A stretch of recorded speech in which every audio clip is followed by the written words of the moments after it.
ra ngôn lệ ta tô khi dòng xa mong giá đã ta nghe xin khổ hung ba lệ vô tình tô cùng đăng rằng giá trị ta đinh khi xây dựng hơn ban đầu tiên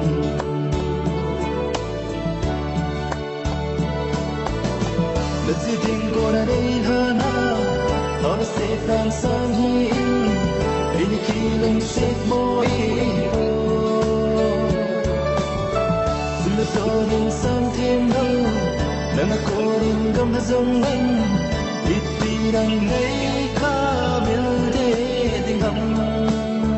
giá gì tâm sông ô